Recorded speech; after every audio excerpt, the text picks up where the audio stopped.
ni Kilua? Si Gitarakor? Oo, pero ang tunay niyang pangalan, Ilumi.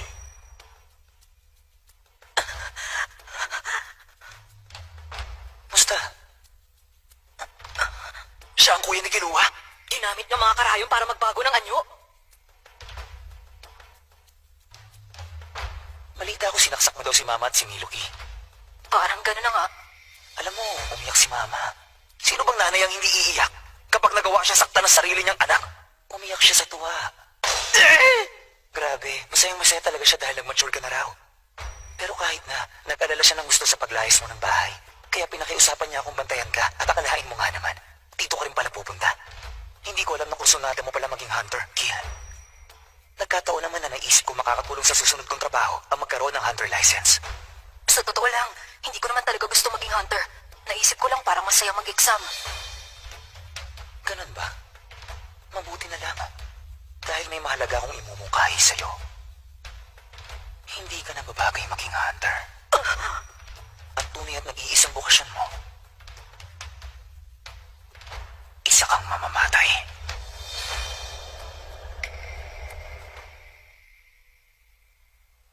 Sinabi niya po talaga yun? Nabanggit ni Kilua ang pamilya niya dati. Baliw pala talaga sila. Pero hindi pa doon nagtatapos ang kwento. Isa kang papit ng kadiliman na walang damdamin. Wala kang bagay na gusto, wala kang ninanasap, wala kang anumang pangarap. Ang mundo mo, mundo ng mga anino. At isang bagay lang ang nagbibigay kaligayahan sa'yo kapag may nababawian ka ng buhay. Ganun ka, dahil ganun ka namin pinalaki ni Papa. Walang halaga para sa'yo maging hunter dahil wala ka namang bagay na gustong gawin. Maaaring, totoo nga na hindi ko ginusto maging hunter. Pero, may isang bagay ako na gustong gawin. Wala. Meron! May isang bagay akong talagang gusto! Sige nga, sabihin mo sa akin kung ano yun.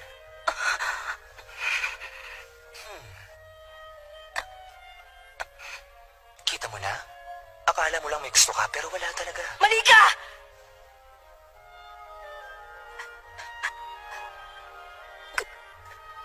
Gusto ko maging kaibigan ni Gon.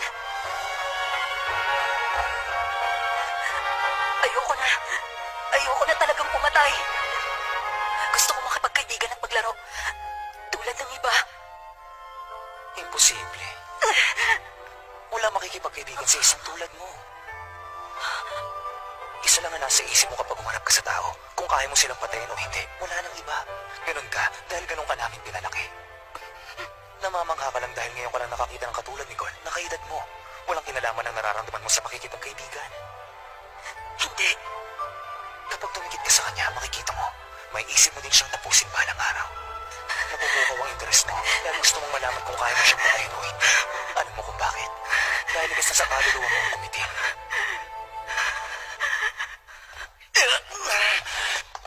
Tulad ng babala namin sa'yo kanina lang, hindi ka... Oo na, alam ko na! Hoy, Kilua! Makinig ka! Wala akong pakialam kung kuya mo pa yung lamang lupang yan! Isa siyang halimaw ng walang puso! Huwag kang papadala sa mga sinasabi niya! Gawin mo na ang dapat mong gawin at tapusin mo na ang laban ninyo! Sabi mo gusto mo maging kaibigan si Gon, di ba? Eh, tuliro ka pala eh!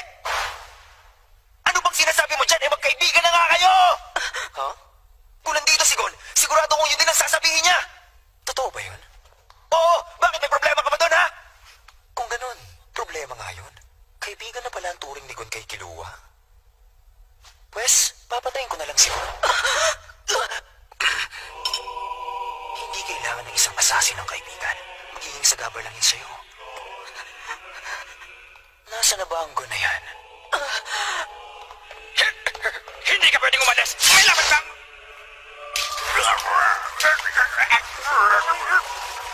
Saan siya? Ito sa waiting ko naman sa gilid! Salamat.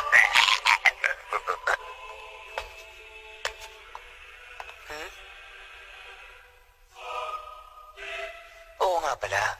Kailangan ko pa naman talaga ng hunter license para sa sunod kong trabaho. Pero kapag pinatay ko sila, babagsak ako. At agad napapasa naman si Kill. Hindi po pwede yun.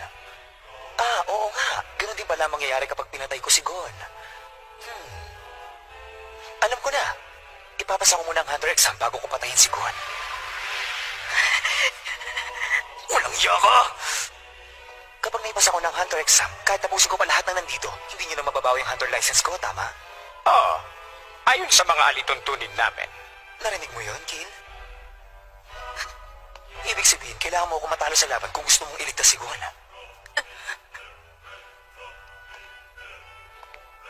Lalabanan mo ba ako alang-alang sa kaibigan mo? Hindi mo kaya. Dahil mas nag-aalala ka sa ibang bagay ngayon. Pero siguro naman, alam mo na ang sagot sa problema mo. Alam mong hindi ka pa ganun kalakas para talunin ang kuya mo. Natay ko si Gon. Alam ko na.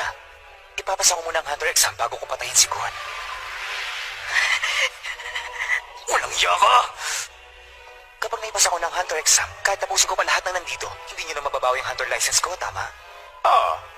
Ayon sa mga alituntunin namin. Narinig mo yun, Kill? Ibig sabihin, kailangan mo ako matalo sa laban kung gusto mong iligtas si Gon.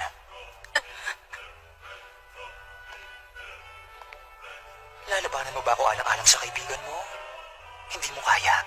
Dahil mas nag-aalala ka sa ibang bagay ngayon. Nag-aalangan ka kung nasa iyo ba ang kakayahan para matalo ko o hindi. Tama ako, di ba?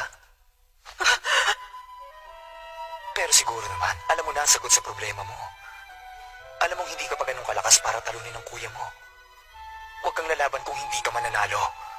Ako mismo nagpukpok ng aral na yun dyan sa utak mo.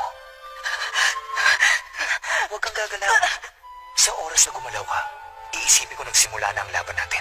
At kapag nagdaplis ang anumang bahagi ng katawan natin, parehas lang, simula na ang laban. Isa lang ang paraan para pigilan ako. Alam mo yun.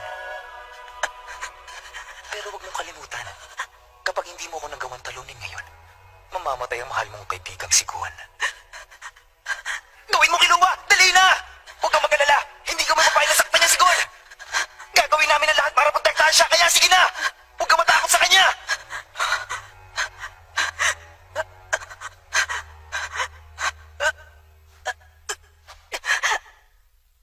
Suuna ako. Ako nang talo.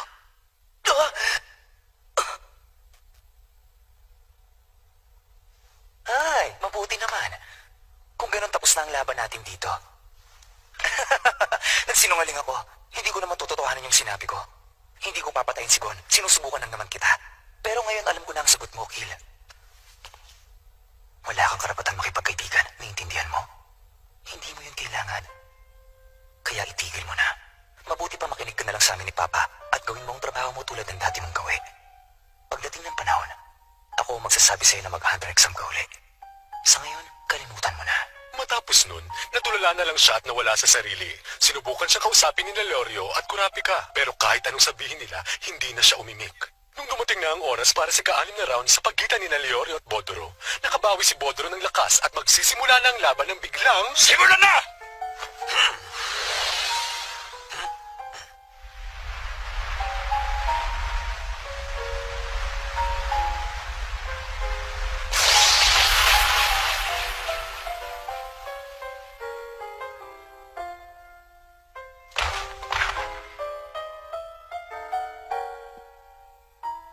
Natapos ang lahat sa isang iglap.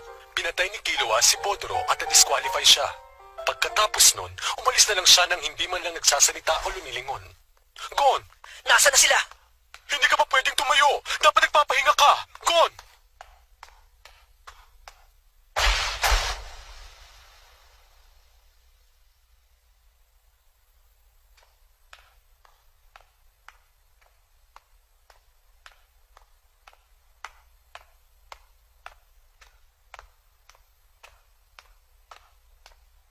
Gon!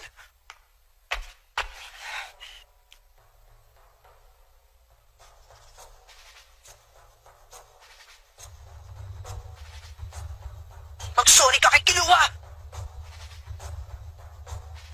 Galit na si Gon. Dinurog ni Illumi ang pangarap ni Killua na maging kaibigan si Gon.